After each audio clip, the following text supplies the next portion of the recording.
All right, let's get right into it. Today we're looking at a pretty powerful historical argument about the Democratic Party. It comes from a Blaze TV video, and it really aims to reshape how we think about American history. So let's break down exactly how they build their case. So the whole argument really hinges on this one central idea. It asks you to think about all the things in American history where, well, not so proud of. And then it makes this incredibly direct claim. All of it came from Democrats. Okay, so that's a huge claim, right? How exactly do they try to prove it? That's what we're going to dig into now. We're going to walk through the evidence they present, piece by piece, to understand the story they're telling to back up that thesis. Their story starts way back in the 19th century. And right off the bat, they draw a straight line from the Democratic Party of that time to some of the country's deepest, most painful conflicts. And as you can see, they lay it out like a timeline. Slavery, then the Trail of Tears, and then the Civil War. The source doesn't see these as separate things. Nope, it argues they're a deliberate chain of events, all driven by one political party. Let's look at the specifics. According to this video, slavery was propagated, nurtured, and prolonged by Democrats. Then they moved to the Trail of Tears, which they say was started by Democrat Andrew Jackson, and they make a point of saying he did this in defiance of the Supreme Court.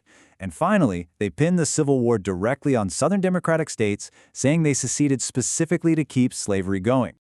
All right, so from the Civil War, the narrative jumps forward. We're now in the post-war era, moving right into the 20th century, and the focus shifts to segregation and the civil rights movement.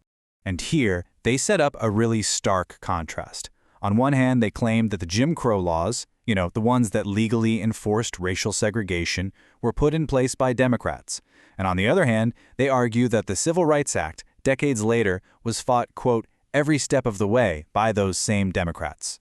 And they don't just make a blanket statement. They name names. They bring up Robert Byrd, who they describe as an actual card-carrying leadership position holding KKK leader, and they also point to Strom Thurmond, making sure to highlight that he was, quote, a Democrat at that time. Now, this next point is a really key part of their strategy. They connect that history directly to the present day. They don't just leave Robert Byrd in the past. They point out that at his funeral, he was praised by some of the biggest names in modern Democratic politics: Joe Biden, Bill Clinton, and Hillary Clinton. The source really emphasizes this, portraying it as a lack of condemnation from today's party leaders. Okay, so we've covered the 19th century and the civil rights era. Now the argument broadens out even more. This time, they bring in a whole slate of major 20th century policies and even wars. And you guessed it, they attribute them all to the Democratic Party. So let's just run down the list here. The federal income tax? Democrats, according to the source. The internment of Japanese Americans during World War II? They point the finger at Democrats Woodrow Wilson and FDR. The Korean War? They say that was Democrat Harry Truman. And the Vietnam War? They pin that on Democrats JFK and LBJ. And just to wrap up this section of their case, they throw in two more huge domestic policies.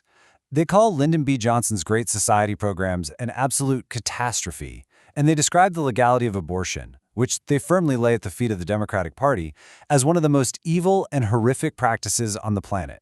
Okay, so after laying out this really long and detailed list of accusations, you might be thinking, why haven't I heard history told this way? Well, the source has an answer for that. They call it a magic trick. The whole idea here is that the Democratic Party has pulled off this incredible historical illusion on the American people, basically shifting all the blame for its own past. And this is really the final punchline of their entire argument. They say, and I'm quoting here, they have so effectively transferred all that blame and the onus of every one of those problems to Republicans.